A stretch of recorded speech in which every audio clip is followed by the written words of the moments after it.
Media మిత్రులందరికీ ఎన్నికైన వెంటనే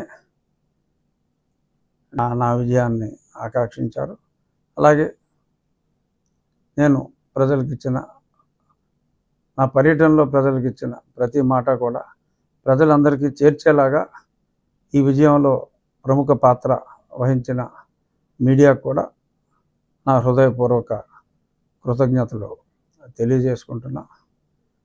అలాగే రేపు సోమవారం నుంచి మాకు అసెంబ్లీ సమావేశాలు ఉన్నాయి. అసెంబ్లీ సమావేశాలు అయిన తరువాత నేను ఆల్మోస్ట్ అన్ని గ్రామాలు మళ్ళీ పర్యటించి ఆ గ్రామాల్లో ఉన్న ప్రజలందరికీ కూడా ప్రతి గ్రామం కొంత సమయం పడుతుంది, ఒక 10 రోజులు పట్టవచ్చు. ప్రతి గ్రామం కూడా వెళ్ళి ఆ గ్రామంలో ఉన్న తెలుగుదేశం, జనసేన, భారతీయ జనతా పార్టీ నాయకుల్ని, కార్యకర్తలనే కాకుండా నన్ను వ్యక్తిగతంగా అభిమానించి మరి నా విజయానికి దోహదపడిన ప్రజలందరికీ కూడా నేను వారందరినీ కలిసి ధన్యవాదాలు చెప్పుకునే కార్యక్రమం రేపు అసెంబ్లీ సమావేశాలు అయిన వెంటనే నేను మొదలు పెడతాను. సో మీడియా ముఖ్యంగా అందరికీ కూడా ఇది తెలియచేయాలనేది నా ఆకాంక్ష. ఇక మీరు సరే జనరల్ విషయాలు కూడా కొన్ని మాట్లాడుకుందాం. బొత్తిగా అసలేమి మాట్లాడకపోతే ఈడికేమైందిరా బాబు అనుకుంటారు. సో వైఎస్ఆర్ కాంగ్రెస్ పార్టీ వాళ్ళు దొంగ బాబాయ్ అన్నట్టుగా మరి ఇప్పుడు వాళ్ళు ఎవరిని కొట్టకుండానే ముందే మమ్మల్ని కొట్టేశారని మరి నిన్న ఢిల్లీలో విజయసాయిరెడ్డి గారు మరి చాలా గొడవలు చేశారు. మరి నాకు అర్థం కాదు ఏంటంటే పట్టపగలు ఒక ఎంపీని తప్పుడు కేసు పెట్టి ఇంట్లోంచి లేపుకెళ్ళి అర్ధరాత్రి చావబాది అన్ని ఎవిడెన్స్లు ఉన్నా సరే, అంటే నాకన్నా వాళ్ళు ఎంత దుర్మార్గులో తెలిసినవాడు ఎవరు లేడు. సరే కొంతమంది చంపేశారు, అది ఉంది. బట్ ఒక ఎంపీ స్థాయిలో ఉన్నవాడిని ఈ రేంజ్లో వాళ్ళు చితకబాదారంటే మరి వాళ్ళు ఎంత దుర్మార్గులు అన్నది నాకు బాగా తెలుసు. మరి వాళ్ళు ఇవాళ అలా చేశారు ఇలా చేశారు అని కనీసం నా ఫ్లెక్సీని కూడా 4 సంవత్సరాల్లో ఎవరిని కట్టనవలా. అది మీ అందరికీ తెలుసు. మీడియా ఎవరైనా కడితే వాళ్ళకి ఆ పోలీసు వాడు ఫోన్ చేసి వార్నింగ్ ఇచ్చేవాడు. సో మరి ఈ రకంగా అన్ని దురాగతాలు చేశారు. ఇప్పుడు అసలు ఏమీ జరగకుండానే వాళ్ళు చేసింది వీళ్ళు రిపీట్ చేస్తారేమో అనే భయంతో ముందే అమ్మోయ్ బాబాయ్ కొట్టేస్తున్నారు, చంపేస్తున్నారు. 1-6 సంఘటనలు ఎక్కడైనా జరిగి ఉండొచ్చు. అది పార్టీలకు సంబంధం లేదు. 2 వ్యక్తుల మధ్యన ఏమన్నా ఉంటే ఎవడు దెబ్బతింటే, 2 కొట్టుకుంటే ఎవరు దెబ్బతింటే ఆ దెబ్బతిన్న వ్యక్తికి వైసీపీ ముసుగేసి వైసీపీ వాళ్ళని చంపేశారు అంటున్నారు. నేను ముందు నుంచి చెప్తున్నా, అరే ఆ పార్టీ సంకనాకి పోతుందిరా బాబు, ఓ 20 సీట్ల కన్నా రావు. సరే 11 వచ్చినాయి, నా అంచనాలు తప్పని. 20 సీట్ల కన్నా రావు అని ఎన్నోసార్లు నేను చెప్పా. చివరిలో కూడా అలా మాటలని పందాలు కాసుకుంటారేమో, అది పిచ్చి ఆసుపత్రిలో చేసుకోవాలి. అక్కడ ప్రమాణ స్వీకారాలు ఏంటి, ప్రజల ఓట్లన్నీ అక్కడ పడిపోయినాయి, చాలా దారుణంగా ఉంది పరిస్థితి. పందాలు కాయకండి రా బాబు, తర్వాత మళ్ళీ మీరు ఇబ్బంది పడతారని కూడా చెప్పా. ఆ పందాలు కాసుకున్న వాళ్ళు ఇప్పుడు కొద్దిమంది ఆత్మహత్య చేసుకుంటున్నారు. సో మనస్తాపంతో ఆత్మహత్య అని చెప్పి, వైసీపీ రాలేదని మనస్తాపంతో ఆత్మహత్యలు అని చెప్పి మళ్ళీ దానికి ఒక డిఫరెంట్ మీనింగు. మళ్ళీ జగన్మోహన్ రెడ్డి గారు బహుశా ఓదార్పు యాత్ర 2.0 స్టార్ట్ చేస్తారేమో, నాకు తెలియదు. నేను ఇంకా ఈ రోజు నుంచి వ్యక్తిగతంగా జగన్మోహన్ రెడ్డి గారి గురించి నేను మాట్లాడదలుచుకోవాలి. ఎందుకంటే ఆయన భాషలో చెప్పాలంటే మంచో షేడో, ఆయన చేయాల్సింది చేశాడు, వెళ్ళిపోయాడు. ఇప్పుడు జనాలు చూసేది మేమేం చేస్తాం, మేమిచ్చిన హామీలు ఎలా నెరవేరుస్తాం, ఎన్నో హామీలు ఇచ్చాం, ఆ హామీలు నెరవేరుస్తారా లేదా అనే దాని మీద జనం దృష్టి ఉంటుంది తప్ప జనాల దృష్టి ఇంకా జగన్మోహన్ రెడ్డి గారి మీద కానీ వైఎస్ఆర్ కాంగ్రెస్ పార్టీ మీద కానీ ఉండదు, ఉండకూడదు కూడా, అనవసరం. ఇప్పుడు మేము మాట ఇచ్చాం, మా మాట ప్రజలు విశ్వసించారు, జగన్మోహన్ రెడ్డిని కాదనుకున్నారు. మాకు మేము ఊహించిన దానికన్నా కూడా పెద్ద అందలం ఎక్కించారు. మొన్న మా ఎమ్మెల్యేల మీటింగ్లో కూడా చంద్రబాబు నాయుడు గారు అదే స్పష్టంగా చెప్పారు. మనకి ప్రజలు అధికారం ఇవ్వలేదు, మనకి ప్రజలు ఒక బాధ్యత అప్పచెప్పారు. ఆ బాధ్యతని సక్రమంగా నిర్వహించాలి. దాడులు ఇటువంటివి మనం చేయకూడదు. చట్ట ప్రకారం తప్పు చేసిన వాళ్ళని శిక్షించాలి. సో దీనికి ఒకరోజు ముందుగానే నేను చట్ట ప్రకారం ఒక పోలీస్ కంప్లైంట్ కూడా ఇవ్వడం జరిగింది. బహుశా నేడో రేపో మరి నిన్నటి వరకు పోలీస్ అంతా కూడా ప్రమాణ స్వీకార ఏర్పాట్లో ఉంది కాబట్టి బహుశా 1-2 రోజుల్లో మరి అది ఎఫ్ఐఆర్ కూడా నా కస్టోడియల్ టార్చర్ మీద. ఎందుకంటే ఇన్ని తన్నులు తిని మిలిటరీ హాస్పిటల్ రిపోర్ట్లు ఇంత క్లియర్గా ఉండి కస్టోడియల్ టార్చర్ జరిగింది అన్న నాకే నేను న్యాయం చేసుకోలేకపోతే ఇంకా కామన్ మ్యాన్కి ఇంకా న్యాయం జరుగుతుంది అన్న దాని మీద నమ్మకం పోయి ప్రమాదం ఉంటుంది. కాబట్టి నేను నా నిర్ణయం నేను తీసుకుని, చాలామంది అనుకుంటున్నారు దీని వెనక ఇంకెవరో ఉన్నారు, పార్టీ పెద్దలు ఉన్నారని. నేను ఎవరితోటి మాట్లాడాల. Law should take its own course of action అనే ఉద్దేశంలో నేను ఆ కంప్లైంట్ని ఇవ్వటం జరిగింది. డెఫినెట్గా ఇక్కడ న్యాయం జరిగితే ప్రజలకు కూడా వాళ్ళకి జరిగిన అన్యాయాల మీద చట్ట ప్రకారం న్యాయం జరుగుతుంది అనే ఒక నమ్మకం వస్తుంది అనేది నా విశ్వాసం. చూద్దాం మరి నా విశ్వాసం ఏమవుతుంది అనేది తెలుస్తుంది. సో ఇప్పుడు ఈ ప్రభుత్వం మీద, మా ప్రభుత్వాన్ని కూడా అనొచ్చు, నేను మంత్రివర్గంలో లేనంత మాత్రాన మా ప్రభుత్వం అంటంలో తప్పేం లేదు. మా ప్రభుత్వం మీద ఇప్పుడు ప్రజలు ఎంతో విశ్వాసం, అతి విశ్వాసం అని కూడా చెప్పచ్చు, అంత విశ్వాసం ఉంది. కాబట్టి ముఖ్యమంత్రి గారు చెప్పినట్టు అత్యంత బాధ్యతాయుతంగా ఉండాలి. డెఫినెట్గా ఉండకపోతే ఇక్కడ ఏ నాయకుడిది కాదు గొప్ప, ప్రజలే గొప్ప అని ప్రూవ్ చేశారు. అప్పుడు అతనికి 151 ఇచ్చారు, ఇప్పుడు ఇక్కడ 164 ఇచ్చారు. ఇచ్చింది ఎవరు? ప్రజలు. అప్పుడు తెలుగుదేశానికి 40 వచ్చింది, ఇప్పుడు ఇతనికే 40 వచ్చింది. సో ఆ 20% అన్నది that will make all the difference.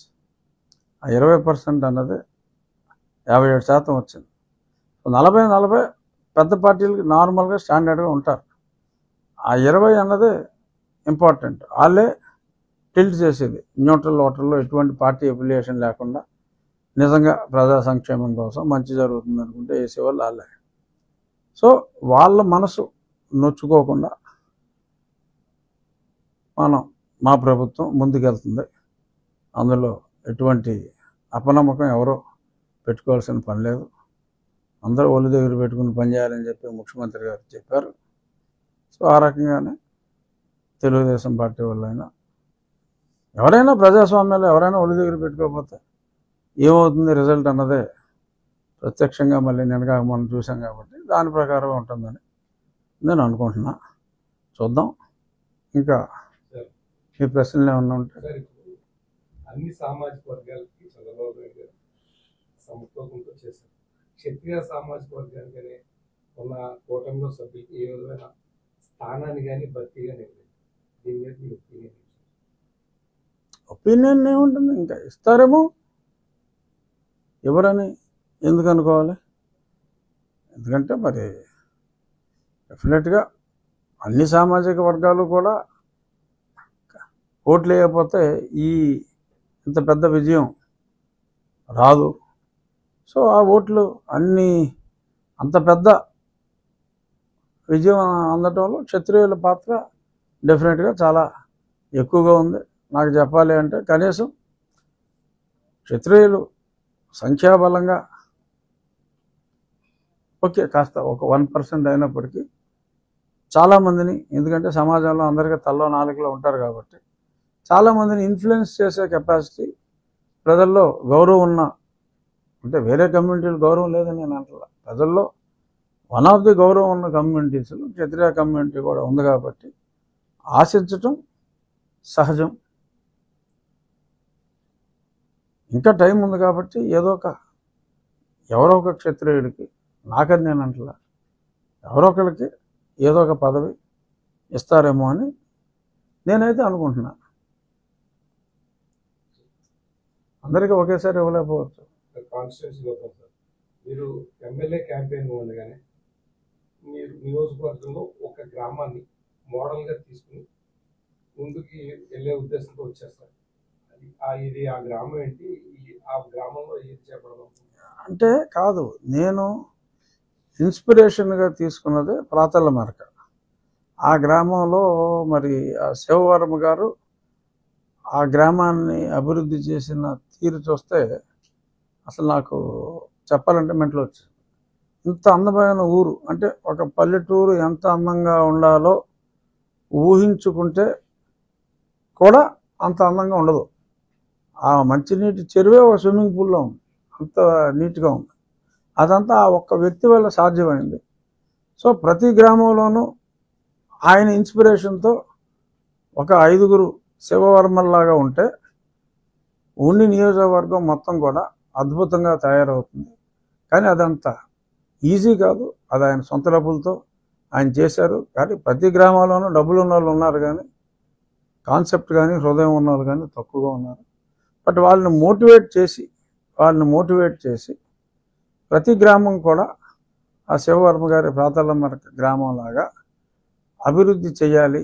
ముందు క్లీన్గా ఉండాలి. ఈ ఇంటోటి చెత్త తీసి పక్కింట్లో వేసేస్తున్నాడు, ఆ ఇల్లు బాగోవాలి, ఆ కాన్సెప్ట్ పోలా ఇంకా. బట్ ఆ ఊర్లో అది లేదు. సో ఆ కాన్సెప్ట్తో గ్రామాలన్నీ కూడా అభివృద్ధి జరగాలి.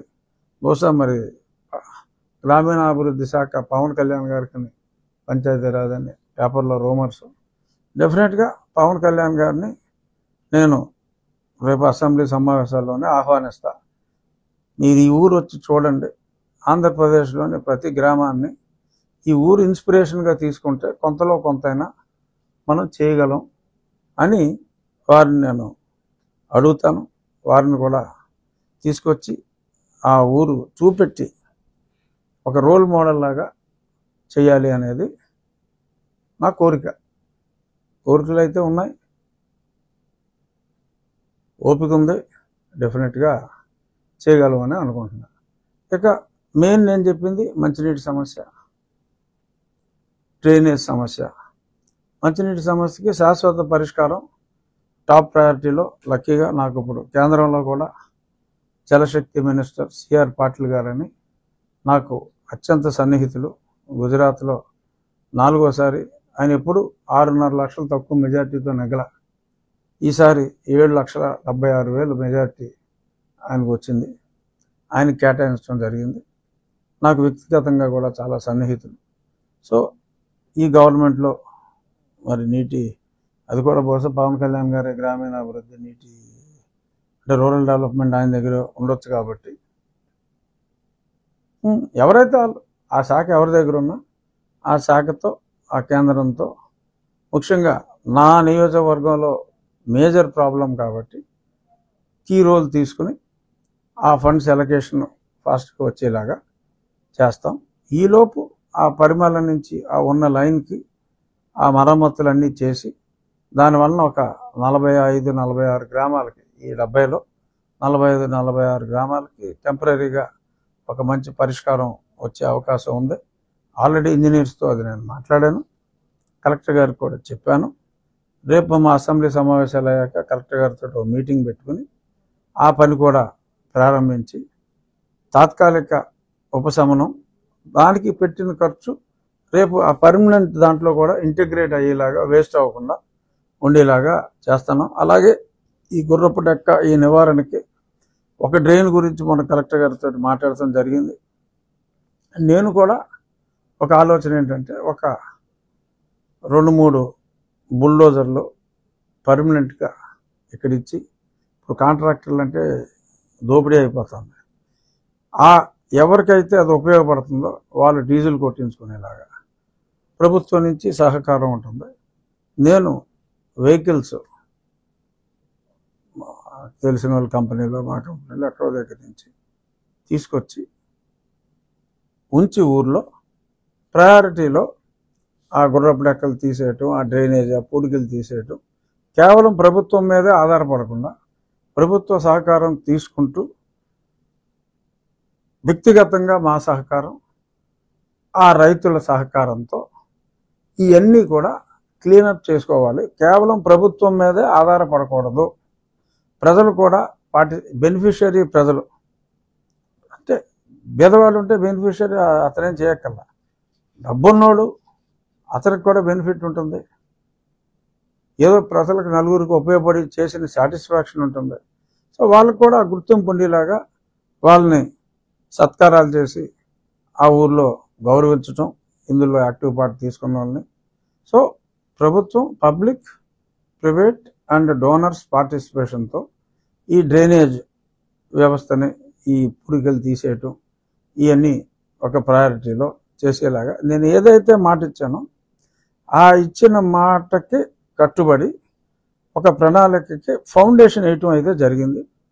రాబోయే నెల రోజుల్లో డెఫినెట్గా దాని మీద ఒక షేపు తీసుకొచ్చి మనం కూడా ఈ డెవలప్మెంట్ మీద ప్రోగ్రెస్ రిపోర్ట్ లాగా నేను మా వాళ్ళతోటి రెగ్యులర్ మీటింగ్లే కాకుండా మీడియాతో కూడా ప్రతి 15 రోజులకి ఒక ఇంటరాక్షన్ లాగా పెట్టుకుని మీరు కూడా అడగవచ్చు, పలానాది ప్రోగ్రెస్ ఎంతవరకు వచ్చింది.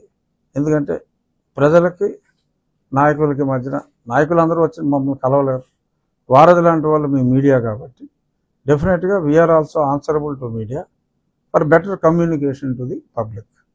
సో కాబట్టి మీ ద్వారా ప్రజలందరికీ ఎప్పుడెప్పుడు ఏమేమి చేయబోతున్నాం, ఎక్కడెక్కడ ఆ బుల్డోజర్లు ఉంటాయి, వాళ్ళు ఎలా ఉపయోగించుకోవాలి దాని మీద ఒక స్కీమ్ వేసిన తర్వాత through media it will reach people. So ఎలా జరగాలి అనే దాని మీద ఆలోచనలు అయితే ఉన్నాయి, ఓపిక ఉంది. తప్పకుండా ఉన్ని నియోజకవర్గాన్ని ఒక మోడల్ నియోజకవర్గంగా చేయగలను అన్న నమ్మకం నాకుంది. సో దానికి నా ఉన్నిని నేను డెవలప్ చేసుకోవాలంటే దానికి పెద్ద పదాలు అవసరం లేదు. మంత్రులందరూ నాకు తెలిసిన వాళ్ళే, ఇబ్బంది ఏమీ లేదు, బ్రహ్మాండంగా జరుగుతుంది.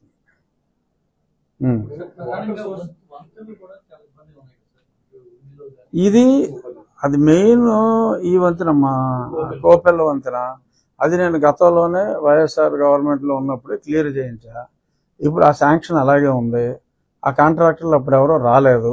ఇప్పుడు ఆ కాంట్రాక్టర్లని మళ్ళీ అది రీటెండర్ పిలిచి, సో అవసరమైతే ఇనీషియల్ ఫండింగ్ ఎవరితోటన్నా ఆ కాంట్రాక్టర్కి అప్పిప్పించైనా సరే, మొబిలైజేషన్ ఫండ్ ఇవ్వలేని పక్షంలో అప్పిప్పించైనా సరే ఆ పని అయితే మొదలు పెట్టేస్తాం. అది రైల్వే, అది మెయిన్ రైల్వే.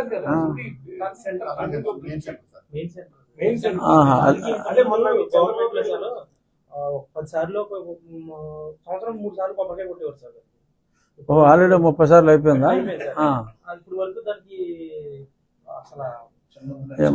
చిన్న మార్చారండి. 216 నుంచి 165 వచ్చింది సార్. అంటే ఆ వంతున ఒకటే మట్టికి చాలా ఇబ్బందికరంగా. ఏమో అది నేను ప్రత్యక్షంగా ఒకసారి చూసి నాకు ఐడియా లేదు. టర్నింగ్ దగ్గర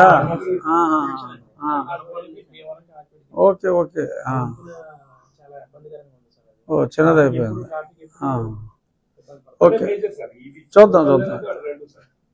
తర్వాత సార్ ఇప్పుడు వాటర్ కు సంబంధించి అంటే మీరు చెప్పినంత ఇన్ ప్రాసెస్ జరుగుతుంది. మెయిన్ వాటర్ సంబంధించి ఈవెన్ పెన్నాడు ఉందండి, అక్కడ ఇవాళ అక్కడ ఫెటరైజేషన్ చేసిన వాటర్ తాగలేని పరిస్థితి ఉందండి. అలాంటి దాన్ని ఏదన్నా ముందు మోడల్గా తీసుకుని అభివృద్ధి చేయడానికి ఫస్ట్ ఆఫ్ ఆల్ ఆలోచన ఉండదు. అంటే మీరు చెప్పేదాకా నాకు ఆ సమస్య తెలియదు. డెఫినెట్గా వాటర్ ప్రయారిటీ కాబట్టి ఆ వాటర్లో ముందు ఉన్న సిస్టమ్ని ఎలాగా ఉపయోగించాలి అనేది డెఫినెట్గా టాప్ ప్రయారిటీ. అది మినిమం కామన్ సెన్స్. ముందు ఉన్నదాన్ని బాగా చేసుకోకుండా ముందుకెళ్ళటం అనేది ఎటు తిరిగి ఉండదు. డెఫినెట్గా అది ప్రయారిటీలో పెట్టుకుందాం.